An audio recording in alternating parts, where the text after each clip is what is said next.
Welcome to Was Justice Served, the podcast where we journey back in time to some of the past's most cryptic criminal cases, brought to you by Findmypast. In each episode, our experts take a look at the evidence found in our historical newspapers and records and try to unpick what really happened. We'll be looking at the gory, the heartbreaking, and the shocking cases that gripped the nation.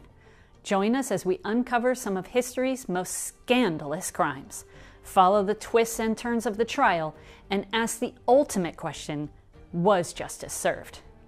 But don't just take our word for it. Analyze the evidence for yourself. For each episode, you can access the case files, a complete collection of the historical newspapers we've talked about, all online at findmypast.co.uk/wasjusticeserved. Before we get started, this is just a note to say that this is a crime podcast, so it will contain graphic descriptions and scenes that some listeners may find upsetting.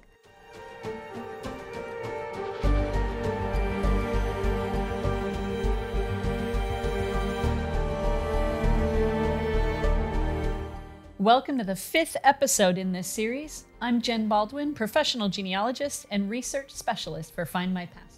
And I'm David Wilson, Emeritus Professor of Criminology at Birmingham City University, an author and a TV presenter. And in today's episode, Jen, we'll be delving into the dark tale of a shooting in Scotland. You can tell from my accent that I'm Scottish. The scandal both during and following the case, and the subsequent shockwaves that continued to reverberate over the years. But let's listen to the wonderful voiceover that will tell us a bit more about what happened.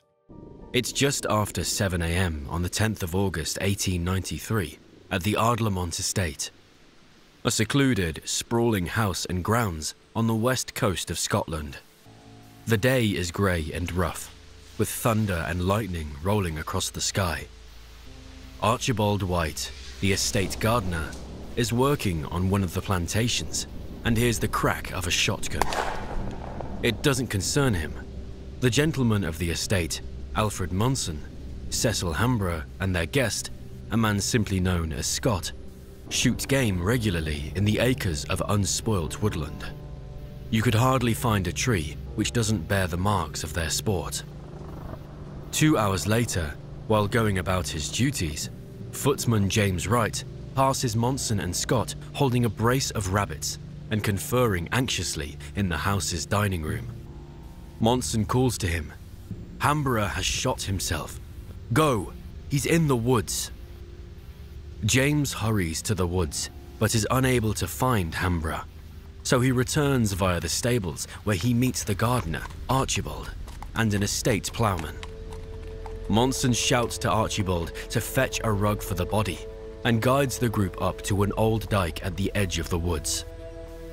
Behind a crumbling stone wall and not far from an old rowan tree lies the body of the young Hamborough.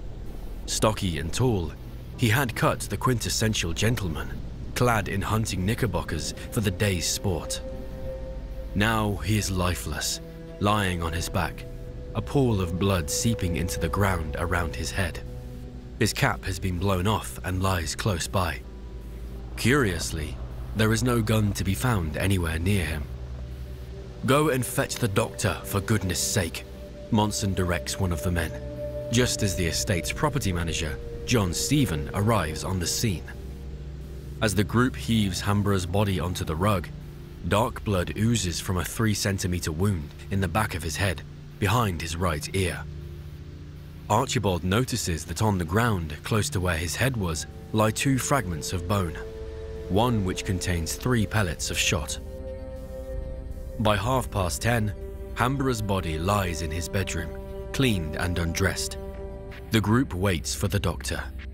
As the minutes tick by, John Stevens suggests a walk with Monson to review the scene. As they walk back to the house, Monson describes a curious coincidence. There had been a boating accident the day before, in which he and Hamborough were nearly drowned. Hamborough had clung to a nearby rock, unable to swim. The men wait in the smoking room for the doctor to arrive. The doctor comes by noon and gets to work examining the body. After lunch, it is clear that Hamborough and Monson's shooting companion, the man simply known as Scott, has disappeared. Well, straight up, Jen, I should admit that this is a story that's quite well known to me. I have been to the estate. I've been to the loch where the curious boating accident occurs, and I've been in the house. So this is a story I'm familiar with. And of course, it's going to raise all kinds of issues. But for me, the first one I'd like just to put out there is whenever I'm working as a criminologist, if there are accidents prior to a murder, I say 1 is a coincidence, 2 is suspicious, and 3 is attempted murder. So I'm already thinking about this boating accident the day before the shooting. What did you make of it? You know, the first thing that struck me was all the blood. There's a lot of blood in this story. There's blood when the body is laying on the ground. He's bleeding from his head quite aggressively. But it just strikes me that there should be a lot of evidence in this location. Remember, too, we're at a particular period in history. So forensic science is in its infancy. And so some of the evidence that one would normally expect to collect at a crime scene just simply isn't available. And I think we've got things that are staged, what I would call staging behavior by the killer or suspected killer to make us think that something else might have occurred. And in fact, if you think about it, Monson's already engaged in some of that staging behavior that I've discussed. He first says there's been a terrible accident. So he's already planted the seed that this isn't anything to be suspicious about. This is just something that's been a dreadful accident that's occurred. They're standing in the kitchen having a little conversation. And then finally, when an employee comes up, a servant comes up, they say, oh, accident, someone go get help. Yeah. It takes too long. I'm also immediately suspicious at the location. It takes an awful long time for that doctor to get on scene. Can't help but think that's probably intentional. I love your suspicious mind, Jen. I've always thought that's an advantage in this series. This is seen initially in the initial first, few hours, maybe the first 24 to 48 hours. This is just a very bad hunting accident. It takes several days for them to actually bring Monson in and accuse him of murder.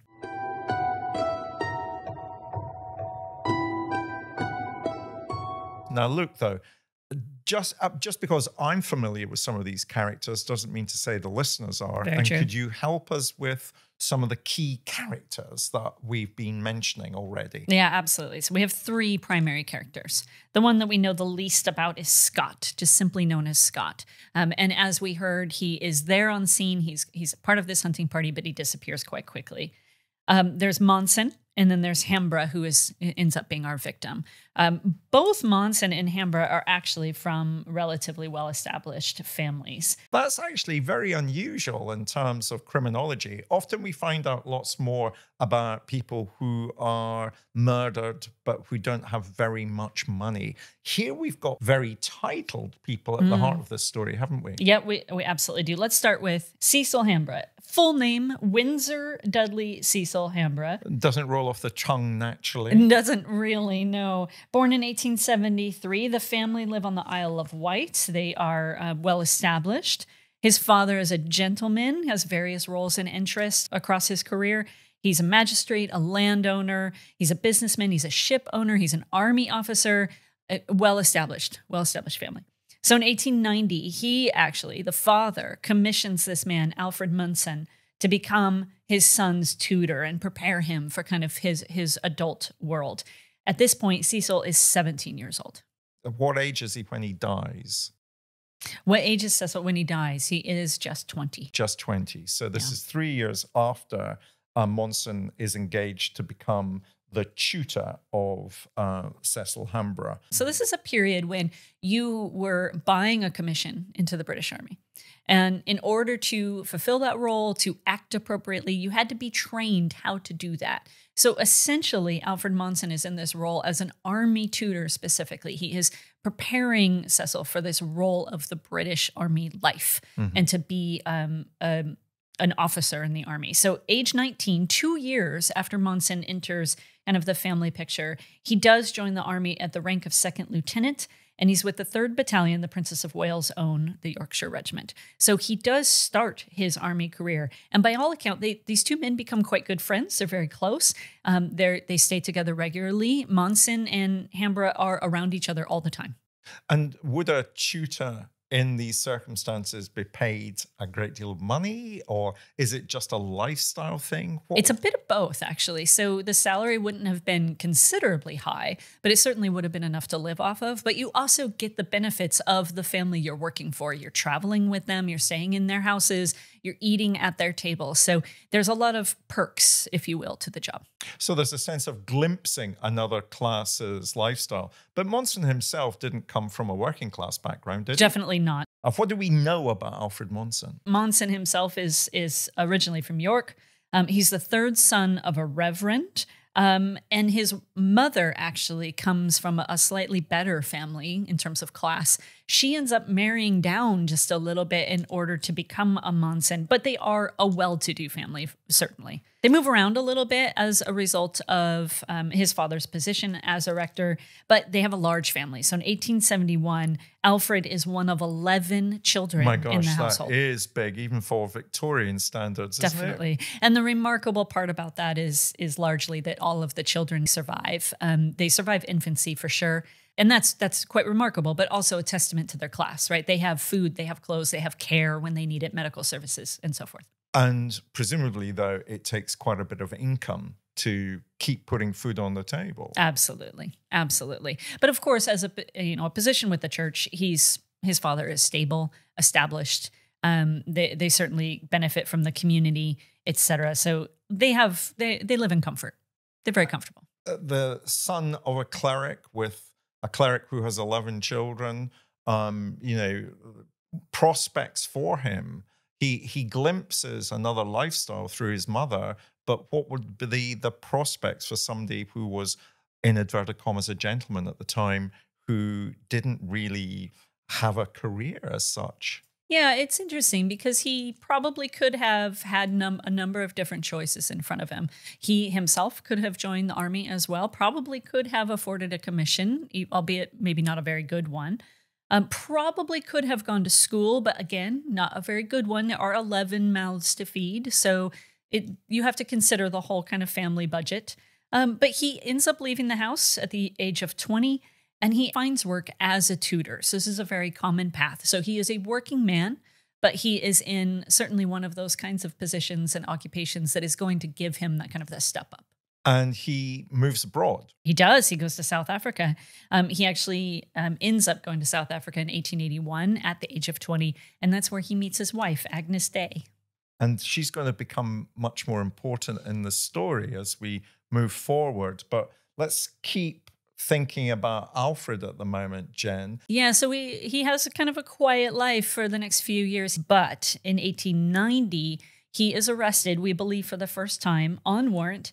And in Leeds, and he is accused of obtaining £200 by fraud. We've already got Monson with the beginning of a shady past. Could I go further than that, or is that just about as much as one can say? Is he found guilty, for example, for this fraud? He actually is acquitted and he's discharged, but he is tried at Old Bailey. So, and think about, to put this into perspective, £200 in this time period is roughly around £30,000 today. So this is not a small incident. This is quite significant. He has 4 children by this time. Right. The household includes his mother-in-law, a governess, a nurse, a cook, a housemaid, and a footman. Where is all this money coming from? Well, where is all that money coming from? Yeah, that's a very good question, but I think he's a grifter. Well, I love that word. I think that's a great American word that we can retrospectively apply to what's been happening in this historic case. But do we know if he was able to pay for that lifestyle? Is there any indication in the records that he was able to cope with the financial demands? You're setting me up so well here, David. I love it. In 1892, he's reported as being completely bankrupt. So he can't keep up. He cannot. So that does put a lot of pressure on him in the time prior to the shooting of Cecil in 1893, doesn't it? Yeah, and let's tease that a little bit. In 1893, Alfred takes out a lease on the Ardlamont estate in Cecil's name. Okay. And then he moves there with his family, moves the entire family there, and then Cecil joins later. Now, you see, that to me is already incredibly suspicious, isn't it? I mean, am I just being too much of a criminologist? What can you tell me about Agnes Monson? Agnes, I think, is very interesting. So she's also from Yorkshire.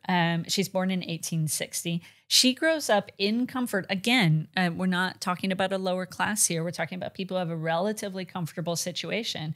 And she has very ambitious parents. David, in the 1871 census, so listen to these numbers. It's quite important. Her father employs 509 men and 309 boys. So 800 employees for this one. This is a substantial operation. He's in coal and becomes a colliery owner. So this is somebody who... This is obviously at the latter part of the Industrial Revolution. There's a lot of money that's been made in the British Empire through mining and through shipbuilding and engineering. But here we've got one of the classic forms that money would be made at the time through mining, coal mining. But equally that sense of, a few people have... and the vast majority have not. And coal mining at the time, I'm thinking of the 509 men and 309 boys. Coal mining at the time was a very dangerous occupation. Oh, absolutely. And there would be people who died whilst mining because the standards of safety and care were so negligible. Yeah, absolutely. It essentially were no standards at this point. And the fact that they... recorded on the census the specific number of people was really important to the government. Of course, at this point, the government is trying to understand what their population is doing. That's what a census is essentially for. So the fact that we have a specific listing of 509 men and 309 boys, and remember that could be quite young. Yeah. There were no real limits in terms of how young you could be when you started working. Most people were not going to school on a regular basis. Yeah. Compulsory school hadn't started yet. And so boys and girls of equal measure are out in the workforce. Agnes Monson, how well did she know Cecil, who's going to be shot? Yeah, so of course they get to know each other when her husband becomes his tutor, and their families start to integrate, and Cecil starts to kind of live with them and journey with them and travel with them. And that seems to be a growing, maybe even a very close relationship. But when we were listening to that voiceover, both you and I gave each other that knowing look already about this character called Scott. I mean, that's not much for you to go on as a genealogist, but what were you able to discover? Yeah, so actually the newspapers came to our rescue here because this case, of course, is covered significantly in the Victorian papers, and even for years after it gets continued to brought up. So we know that Scott's quite tricky, and we know certainly the least about him in terms of the characters of our case today, but his real name is Edward Sweeney. We think he was born in London.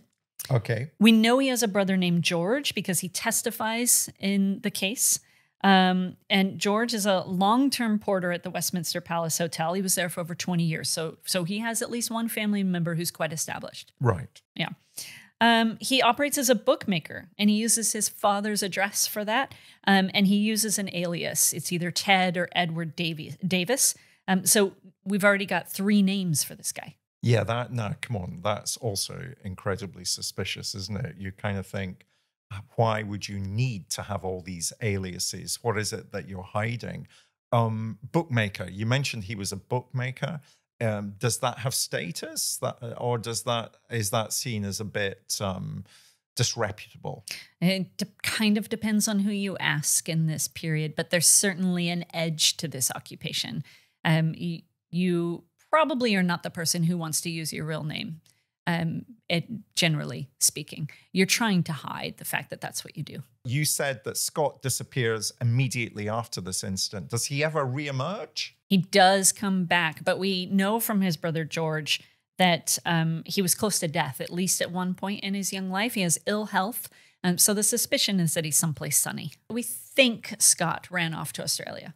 So we've got South Africa, we've got Australia mentioned in this case as well, which again gives us a sense of, I think people get the impression that emigration, travel, certainly travel at some distance, was a modern phenomenon, whereas in fact there are people moving about what used to be called the British Empire all the time. Absolutely. And of course, travel within the empire was relatively easy, right? It was like going from one county to another today. It didn't require any special paperwork. In most cases, especially in the early Victorian period, you didn't even have to put your name on a passenger list or a shipping manifest.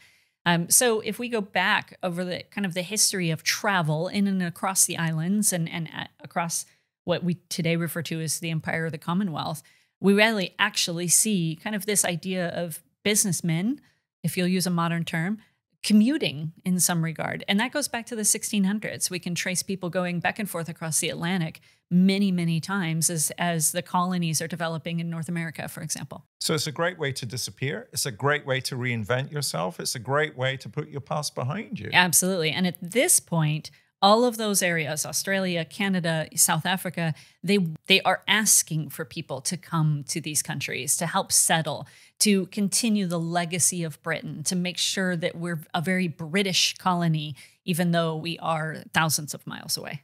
So for me, we've got a lot of suspicion.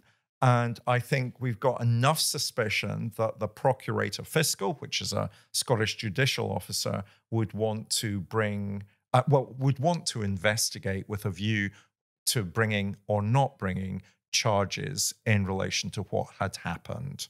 So we know then that he does bring charges, and he brings Alfred Monson in on the charge of murder. So I think we're ready to move into the trial. We're in the trial, and the trial is going to present evidence which demonstrates that this was a tragic accident, and alternatively, evidence that presents this as if it was a murder.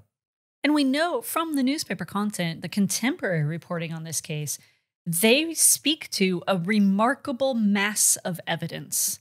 It's a quote from one of our journalists of the day. There's a huge amount of material coming out of this case. The coverage is extensive. At this time, the High Victorian era, the Late Victorian era, the public are obsessed with true crime. Absolutely. And murder cases are going to constantly be used as a way of selling newspapers.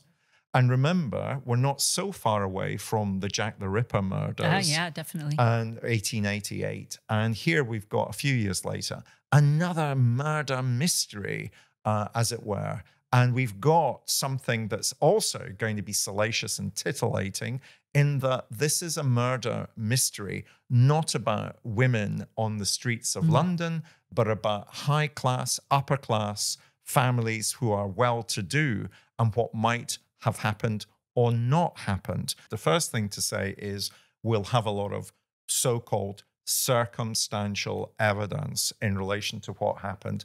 And I think even to this day, people will think that that's somehow second-rate evidence. Whereas in fact, it's circumstantial evidence that normally is presented in every murder case, in my experience, because the opposite of circumstantial evidence would be direct evidence. And therefore, you would have to have somebody that could literally say, I saw Joe Bloggs pull the trigger that shot the gun, that fired the bullet that killed John Smith. It's very rare to have that kind of evidence. And so circumstantial evidence is usually what's going to be presented at court. It's whether that circumstantial evidence can build a picture, paint a picture enough to convince a jury that a particular suspect has been guilty of murder. The second thing that I've got here, I think, is the forensic evidence. Now, Jen, I know we're at the end of the 19th century. Forensic science is still very much in its infancy, but we have some real issues that can be debated and indeed were considered in the trial. Now, the particular one would be the wound that Cecil is going to die from. The wound was to the back of his skull towards his right ear.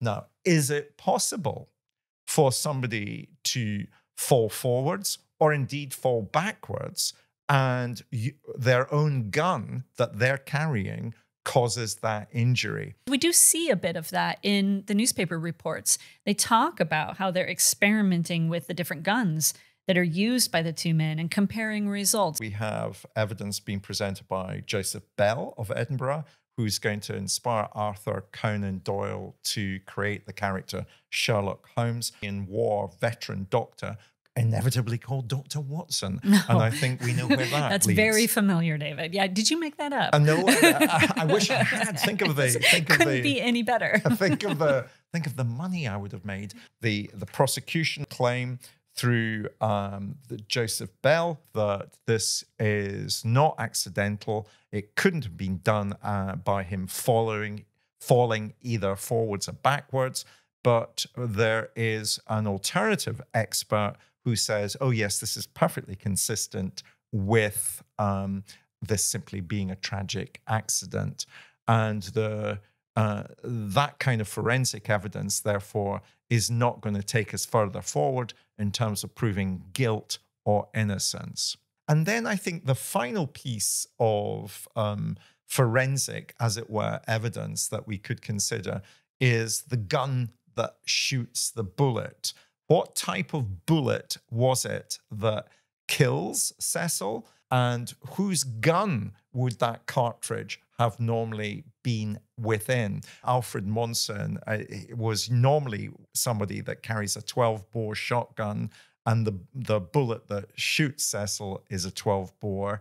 And we know that Monson is going to try and explain that away. Yeah, he absolutely does, David. And we know actually from their statements in court, Monson is very insistent about this, that Cecil was wanting to carry another weapon. He typically did not carry. Cecil was insistent, in fact, that they trade weapons, that he would rather shoot with Monson's 12-bore weapon that day. And that strikes me as unusual. I don't know a lot about historic weaponry and certainly the ammunition, but in his hunting jacket, there was an awful lot of ammunition waiting to be used, didn't get used. Talk to us a little bit about how unusual it would be to trade weapons like this. Well, it would be very unusual indeed, because guns are very personal. You know, certainly for this class, it's a coming of age present. It's something that's very personal to them. And of course, over time, you get used to firing a particular weapon, and you wouldn't want to just simply swap. It wouldn't make much sense if you're used to firing one weapon that you would say, oh, well, I'd like to fire your weapon today. That just doesn't ring true. So, but that kind of implies that this is cut and dried. But for me, there are genuinely still questions. When I still talk about murder to students or to more professional audiences, I still talk about there being three things. You need to think about who has access to the murder victim, who has the means to kill the murder victim, and crucially, who has the motive to want to use that access and those means to take another person's life. And if you think about it just at a common sense level, Jen, why would Monson want to kill the golden goose that's laying all those eggs? That's exactly right. He's got this great setup. Daddy's paying the bill. He's got a young man who's already enrolled in the British Army. He's probably going to have a good career. That's pretty stable for this class of people. He's got a wife. He's got 4 children. Everything is looking pretty good for Monson at this point. Why rock the boat? If you will, rock the boat. You like my segue there? I do like that. That's very clever. And we should also remember there was the day before the tragic incident that leads to Cecil losing his life, there was also a boating accident in the nearby loch. The newspaper content is extremely detailed. They have rented the boat. Cecil actually rents it for 3 months, which I think is interesting in and of itself because he doesn't know how to swim. They get into some choppy water, but of course we know they capsize and they find Cecil kind of clinging to this rock. He's almost drowned. But interestingly, the boat has actually been modified, shall we say. Someone has used a knife of some kind, and they've put a drain plug in the boat, kind of coarsely, very harshly, intended to help kind of get the water out of the boat. David, let's go back for a second, because there's a detail in this story that we haven't really talked about. They're walking amongst the area where the crime happened. They're waiting for the physician to show up. And suddenly Monson comes out and he tells this story about the day before. He hasn't mentioned it to anybody. Suddenly the man is dead, laying kind of victim to a gunshot wound, and he tells this story about the day before. It almost feels like he's trying to confess before he confesses. Does that make sense? It's like it's trying to oh, look at how much information I'm giving you. Look at how much I'm exposing about my relationship with this young man, so that I will be seen as a friend and not a suspect. What do you make of that? Oh, that's a really interesting observation. Again, we've got a bit of staging behavior there, haven't we? And I can't lose sight of that staging behavior as a criminologist. It's also the sense in which people think that offenders are super clever as opposed to sometimes stupid, and that they might admit to things that they probably should keep secret. I call this a form of psychological leakage, that they're holding on to something and want to put it out there. And if they put it out there, then nobody can claim that they were holding that information back, should that information emerge into the public domain. Working a lot, as I do, with people who've committed serial murder, is that often they will do things towards the end of a killing cycle that just don't seem to make sense. It's almost as if they're drawing attention to themselves. Oh, okay. And people popularly attribute that to, are they trying to confess? And I always say, no, they're not trying to confess. It's just that they're, by that stage, operating in such a parallel universe to you and I that they don't understand that this will be seen as being odd and unusual and will point to guilt. I get the impression that this is just Monson operating within a parallel universe where he doesn't quite understand the image that he is portraying, the evidence that he is providing. He comes from a class where he is expected, his word is expected, to carry weight. And remember, he's the son of a clergyman. Yeah, absolutely. Who would you trust? You trust the son of a clergyman, wouldn't you? A son of a clergyman isn't going to try and kill somebody. No, of course not. No, they have better morals than that. They were raised right.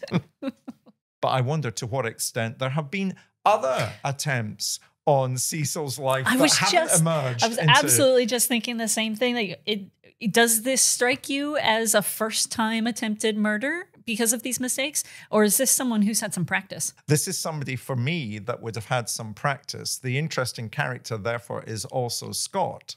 Because I wonder if by commissioning Scott to work with Monson was a means of making this a bit more professional, a bit more would have the desired result that perhaps hadn't happened before. So for me, the accident is perfectly consistent with me being suspicious that Monson is trying to take Cecil's life, which would come back to, though, why would he want to do so? I'm still looking for the motive. I think that Monson has access and the means to kill Cecil, but Cecil that's providing the lifestyle, the cash that allows Monson to live the lifestyle that he's living. Why would he want to kill him?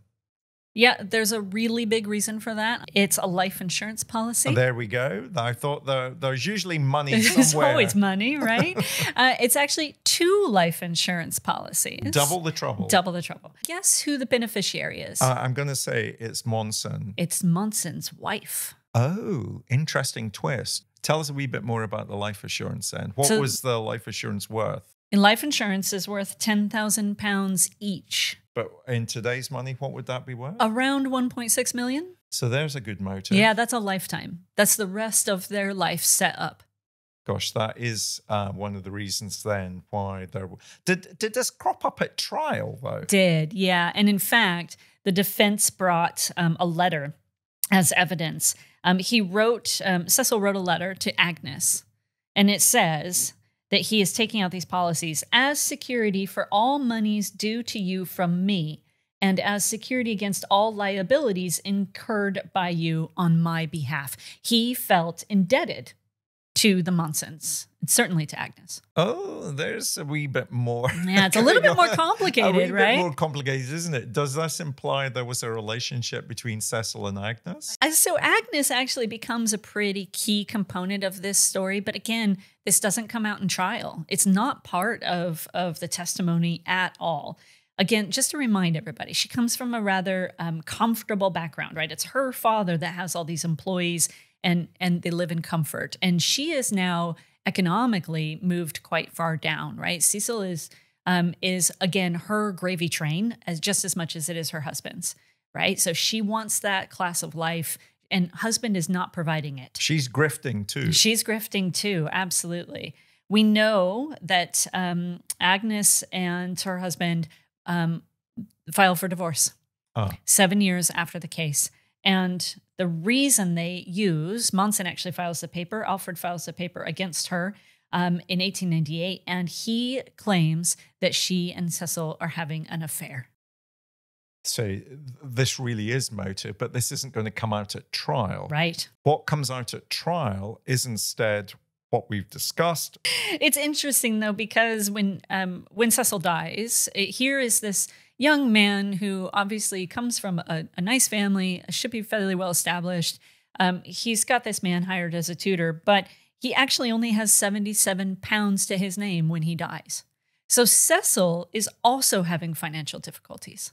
They take out this life insurance policy, but it leads to this giant question that I have. Why didn't they let him live until he was 21? Legally, he was not entitled to any of that until he turned 21. So they're a few months short when this death occurs. He dies when he's 20. He's 20. So the insurance policy wouldn't pay out till he was 21. Monson seems to continue to make mistakes throughout this period. So we're back to this sense in which why would they then draw attention to the fact that there were insurance policies taken out that benefited Agnes Monson?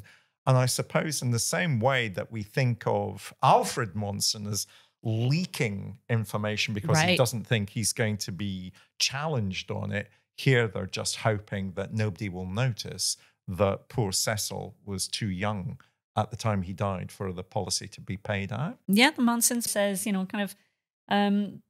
put the claim in kind of on the off chance that they would just pay it anyway, even though he was a few months shy of his 21st birthday.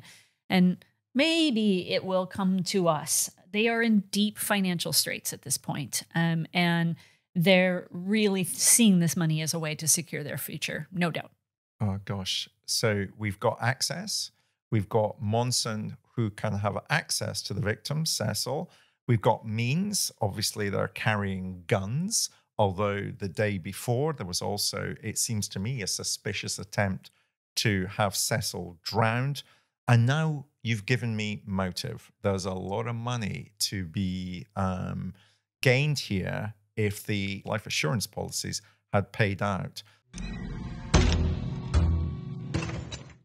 So look, it's twisty, it's turny, and although we were, both of us were enjoying those twists and turns and trying to work them out, at the end of the day, there's a young man, a 20-year-old man here, who is going to die in very suspicious circumstances, lose his life at the start of his life, as it were.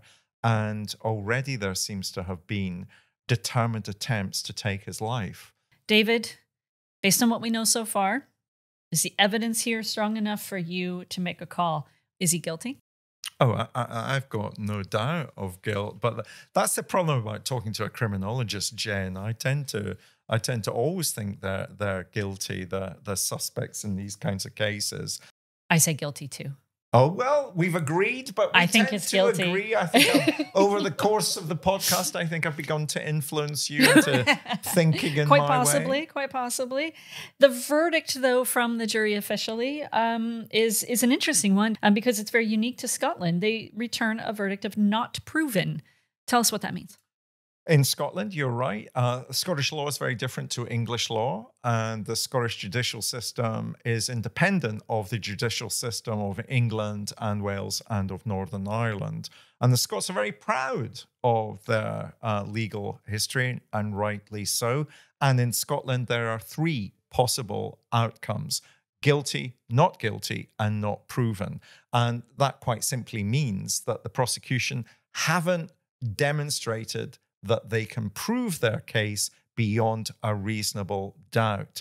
And so for some people, this is a controversial decision, not just in Monson's case, but more generally, because the not proven verdict still stigmatizes the person, and nor does it necessarily give closure to the family of the victim. Nobody has actually been found guilty of the crime, or if you're not proven, there has been no crime in relation to that particular case.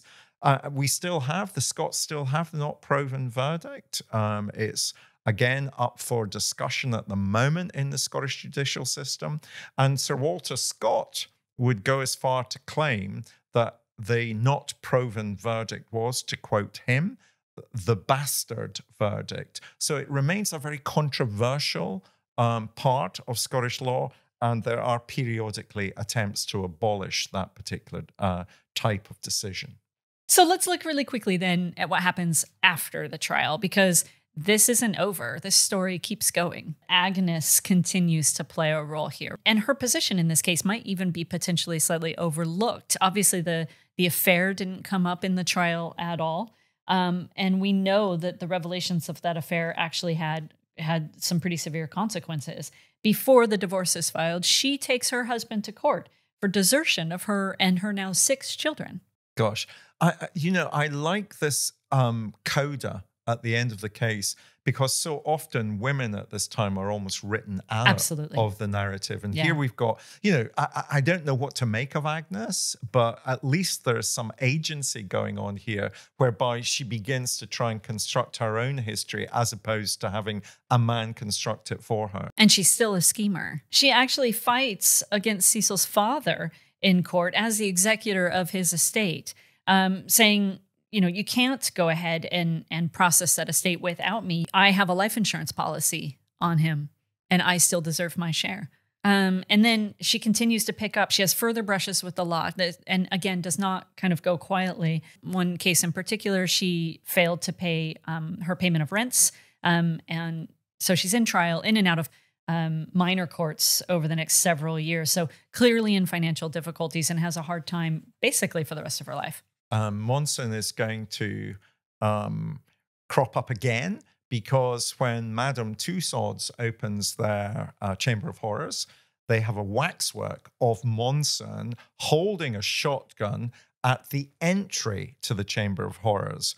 So not quite inside the chamber, but close enough. It's like guilty by proximity. And again, we're back to the sense that true crime really was incredibly popular absolutely. Back then, and remains popular today.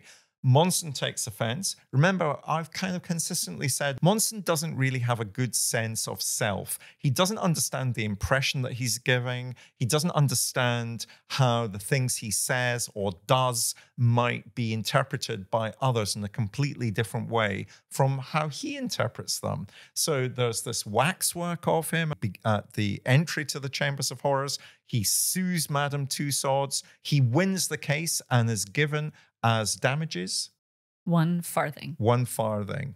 But to this day, Monson v. Madame Tussauds remains one of the classic cases that would be cited in defamation cases. Monson goes on a lecture tour talking about the Ardlamont case, doesn't he? I mean, he just continues to profit off of this whole thing over and over and over again. The contract that he signs is to lecture 12 times a week for 12 months. That's a lot. I mean, we think about, businessmen being on the road today. Can you imagine traveling around and giving full lectures on this trial you've just endured 12 times a week? But nor is it the end of Monson's skirmishes with the law, is it? Yeah, absolutely not. He actually is back in court 5 years later. He's on a charge of conspiracy to defraud this network of criminals that he seems to be engaged with over and over and over again. They kind of pop up during the case for the murder. They pop up now. They've popped up a little bit before the murder trial. And he and 3 other men are charged with the fraud, and they're found guilty.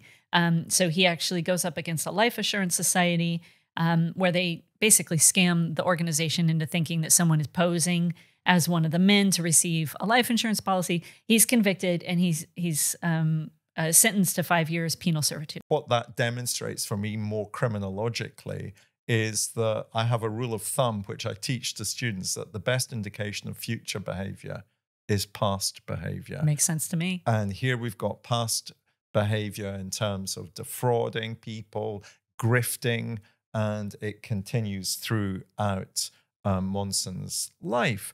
And I'm just like, because you mentioned the fact that Monson did seem to have associates who were on the fringes of petty crime, do we ever find out what happens to Scott in the end? Scott completely disappears. So the last finding we have of Scott, the last piece we have from Scott, is his surrender to the police, which happens about a year after the trial or so.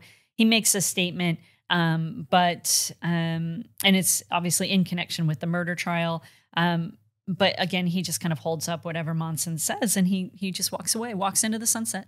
And so the end question is clearly going to be for our listeners, did the Monsons and Scott get away with murder? I think what you're really asking, David, is, was justice served? Are you going to bang the gavel?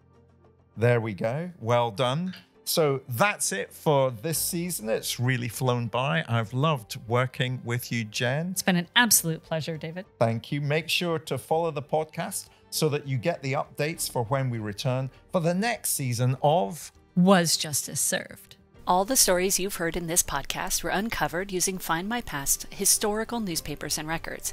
If you're new to family history and you want to delve into your own past, start your free trial on Findmypast and get 15% off any monthly subscription for your first 6 months using the code JUSTICE. This offer is valid until the end of 2024.